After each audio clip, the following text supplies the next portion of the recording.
you remember, like, if you ever seen like movies from Hollywood where they talk about Hollywood, like talk about high school movies, and there's always the red cup kind of thing. You're drinking the red cup, and and it's always in some big house, and there's always like the popular girl that comes and no one expected her kind of thing. That whole thing. Flipping through the pages of my old journals, with every turn another memory. Hello, welcome to episode 58 of Journaling Through the Years. Just a quick one. I am house sitting and only here for a little bit, and I'm trying to get, it is just one thing to the next. So I'm just going to do a quick no makeup today. My hair is whatever it is. Just going to be how it is. Got my coffee, got my mug. It was for my cat's birthday present, and it has her name on it.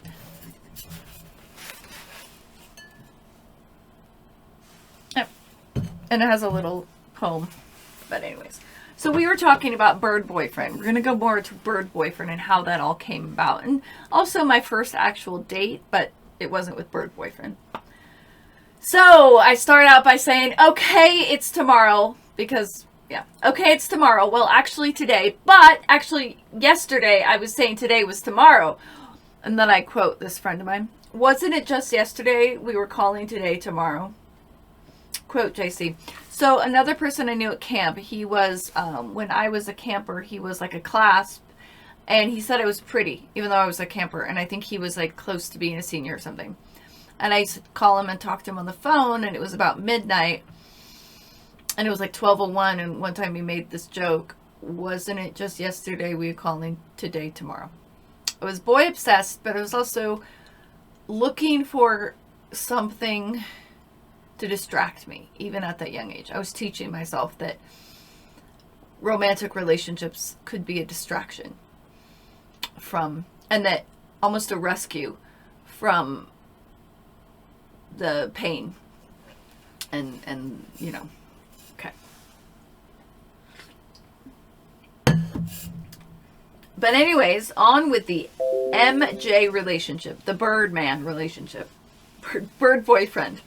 A week before Valentine's Day, my dad had to run some errands down in Healdsburg. So I hopped in the car with him. I hopped, literally, for the ride and to get out of the house. And besides, I needed to get Valentine's cards for my friends. Side note, I went to get them and I just got them for my friends. I mean, I'm still doing this. I still give Valentine's cards to my nieces and nephew, but just every season I'm delayed on. I've been teaching myself to paint, and this last November I was trying out oil painting, and it takes forever for oil painting to dry, and so they're gonna get their November paintings like now in the next week or so. Anyways, it's for Thanksgiving, but it's really cool. So I still do it. Okay, here's the thing. I remember going with my dad to get these cards, and I didn't have a boyfriend or anything yet, or any interest in that way, but I was getting for my friends, and I remember collecting them, and my dad was like, don't you want to get them don't you have somebody, a boy, that you want to get them for? I just remember that was a weird feeling. And what was really weird, so I got it for a friend, a camp counselor that I was really close with that was way older than me, which is probably weird for him to get, but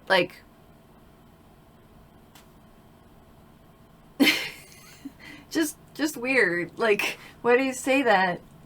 I don't know. But it's funny because what was actually happening, and I didn't even know at the time. You'll see. So keep that in your mind, that was something that was said to me while I was getting cards, Valentine's cards, and while my dad was running errands. We went over to Hallmark. There was a Hallmark in Healdsburg then? I don't remember where it was.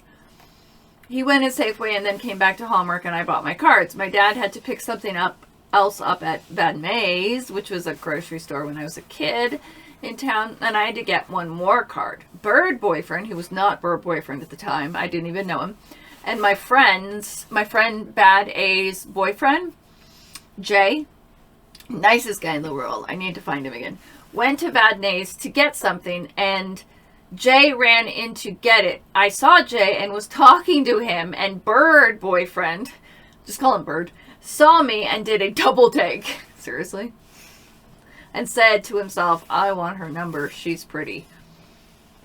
That's a line. But I'm sure it wasn't like a lie. It was just so funny. Then weeks went by. Have I ever told you about MF? Then weeks went by. Let me tell you. Wait, hold on. So this was my first date. Well, M was this guy I dated. I went on one date with him, my first ever date, and saw for a while, but I never liked him more than a friend.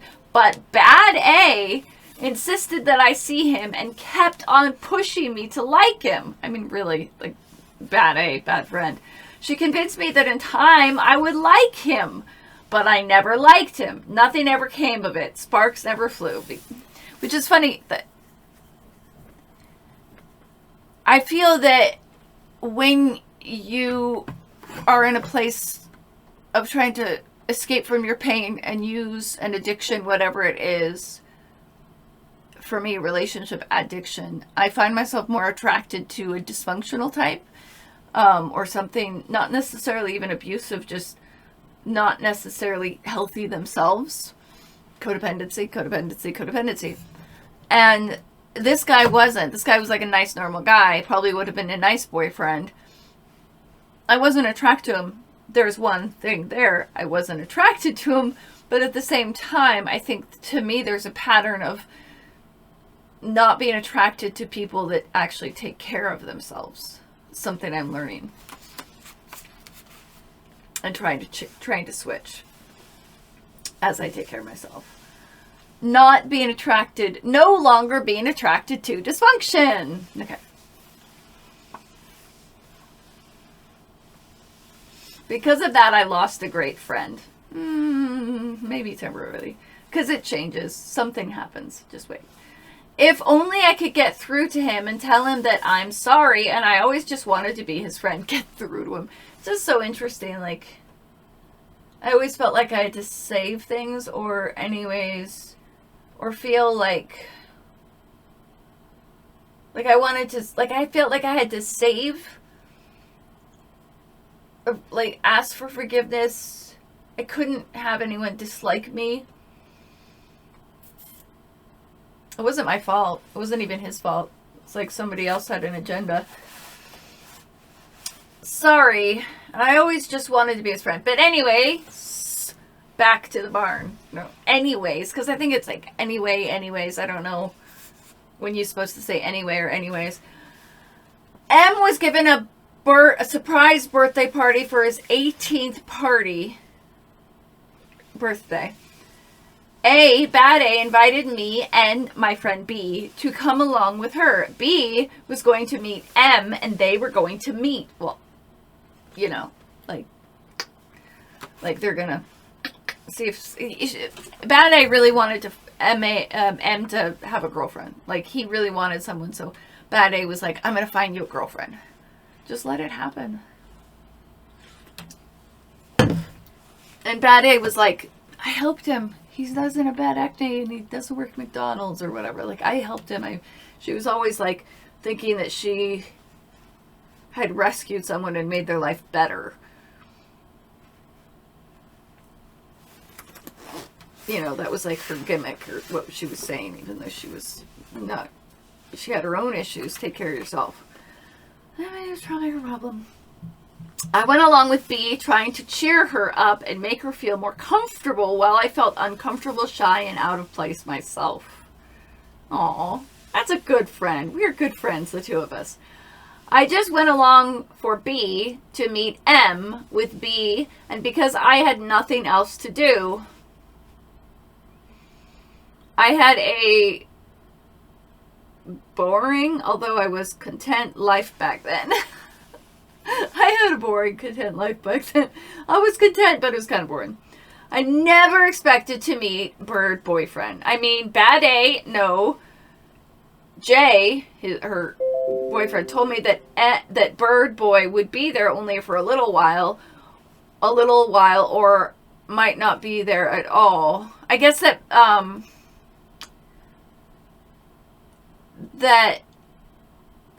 that Jay, the boyfriend of A at that time, had told me and Bad A that this guy liked me. And so it was like, oh, he might be there. You might see him. Okay. This is so funny thinking about these old friends and this old, freshman year, all this. So I went along for B, and maybe I might meet Bird Boyfriend, but I seriously doubted it. Well, I never expected in the world that I would have as much fun as I had that night. M's actual birthday was March 13th, a Tuesday, but the party was Friday, March 11th, okay? B and I were so nervous because, number one, we were going probably to meet guys. Yes, because we were so little. And we had no idea of who they were or what they would think of us or even what we would think of them. And number two, we were going to a party, but neither of us had ever really been to a party and we didn't know what to expect. And it was at the Boys and Girls Club. So it was totally like I think they went somewhere else to have a little fun, but inside it was, pretty safe and unassuming. Oh, okay. Yeah, we're so little. We didn't know what to think about a party. Like, we were going to a party. Because you remember, if you ever seen, movies from Hollywood where they talk about Hollywood, talk about high school movies, and there's always the red cup kind of thing. You're drinking the red cup, and then and it's always in some big house, and there's always the popular girl that comes and no one expected her kind of thing. That whole thing. I think that's kind of what we've been as middle school, whatever. This is a party. Now, what a party later became was just people sitting around doing things they shouldn't do when they're underage, but we did anyways, and just listening to music, and that was a party. I never went to a party with red cups. Well, in that way, where you're sitting around and there's a band and a big house and it's rich. Nothing ever. And the popular girl shows up that never went to a party in high school, and she shows up with a blue dress on or something. It was at the Boys and Girls Club in the gym. See, it was it was put on by the parents, and my parents didn't know about it. Oh, I left a note that said B and I went to Bad A's house for a while, and we'd be back by midnight. When I just saw Bird Boyfriend, I flipped for him. I did a double take just like him. Jay did a sly move. He asked us if he wanted to play foosball. If we wanted to play foosball, and we said okay. Then he went and got Bird Boyfriend, and he put us two together. And then when M came over, he put B and him together. Sly move. Good for Jay. Jay was a good guy. I gotta find this guy. See how he's doing in life. Both of us froze and tensed up and couldn't play. I kept on thinking he's going to like B better than me. Oh, and all the guys are going to think B's pretty, and they will all ignore me. She was pretty and she was sweet, but I was really pretty too. Oh, but that wasn't it at all. In fact, Bird Boyfriend thinks I'm hella fine and doesn't think B is all that attractive. Oh, I'm sorry. But anyways, that night we danced to Whoop, there it is. Jump around, jump, and Dream Lover. We all slow dance to Next Time I Fall in Love. Bird Boyfriend asked me what grade I was in, and when I told him, he's all, that's nice. But oh well, that night was a truly wonderful, magical night for me and Bird Boyfriend. Although B and M were set up together, they did not work out because B never told her parents about M, so she never could get out, and she never talked. Just constant giggling because she's very quiet, but she's still a good best friend, and I'll always be there for her. So we're gonna stop right there and come back tomorrow or actually next week, and find out what happens next with Bird Boyfriend and M and J and all those people, how all went down. And this was the greatest memory from this, because B, she's still my friend, and she actually came up to me at the only reunion I've been to, 10-year reunion from high school, and was really like interested in me and wanted, because she was my friend, and she's just a wonderful person, and this was a sweet memory. I'm going to share this with her. And I remember after that Boys and Girls Club night, her parents were really strict. It's really sad, and like they didn't let her do anything, and it was borderline, I want to say, kind of abusive in that way. I mean, that's how I saw it, and that's how she portrayed it to me. I don't know specifically, because she was in high school. They could have just been overprotective, and it was like, but all's well. She worked out. She got, she grew up. She got married, had some kids. I think that dissolved, but hopefully she's in a good place. But anyway, I think she is. But I remember that, because we're so little, that after we came home, like after I left the Boys and Girls Club, was about ready to leave, Bird Boyfriend stopped me and kissed me on the lips before I could go. And I was like, oh my God, I just got my first kiss. It wasn't even a real kiss, but it was like, oh my God, somebody kissed me. And then we ended up going to, we went back to my house when we got home, and we stayed up all night, me and B, listening to, I had this old like tape player with a little radio, and listening to a tape, I think it was probably Dream Lover or something like that, over and over and over, and just talking all night about this wonderful experience we had. And I'd forgotten about that, and I really like doing these journals for that very reason, that I can remember something sweet like that. And even Bird Boyfriend overall, it was sweet. He was a good guy. He was he was trying to be a white rapper when I met him. Like, he was really into rap, and like I was saying, we danced to Whoop There It Is and jump around, those kind of things at this dance, which is popular back then, which is embarrassing to say now. But he was really into like Warren G and like all that kind of rap, and so a little bit of a bad boy, but ultimately, no, he was a good guy from a good family, and he had some kids. Unfortunately, died way too young. But yeah, more about our relationship later on. Bye. Party people!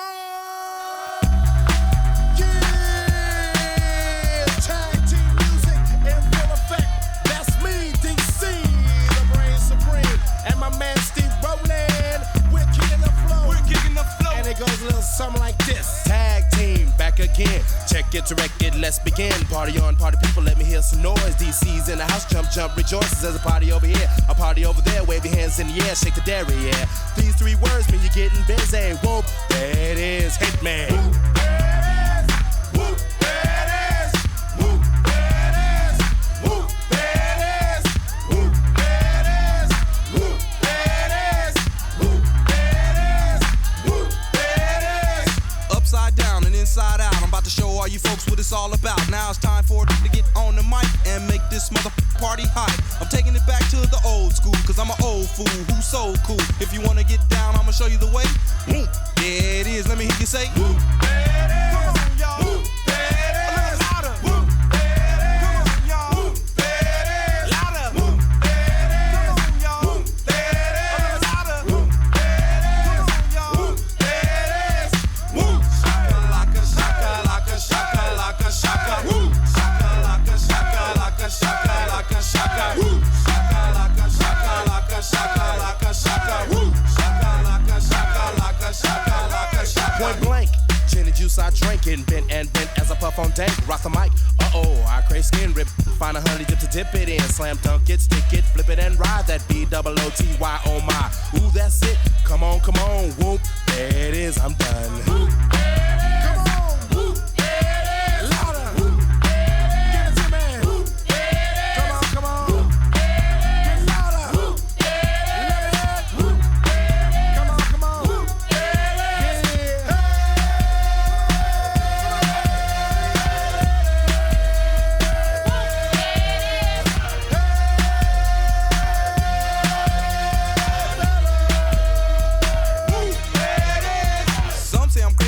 pushing up daisies, the underground sound that you have found amazing, outstanding, demanding, commanding, you people dancing. That's a breath taker. I produce, aka The Undertaker. You wanna come down to the underground old school? Here's a shovel. Can you dig it, fool?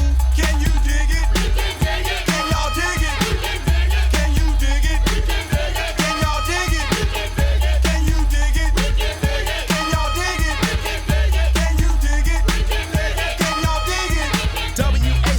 WHOOMP as I flow to the fly from the school of old. Hardcore, kick the folklore wreck. 3 to the 2 and 1 mic check. Mass skill flow ill on the mess of steel. That's the grill of the microphone I just killed. Party people, it's your party tag team is through. Whoop, there it is. I thought you knew. Whoop.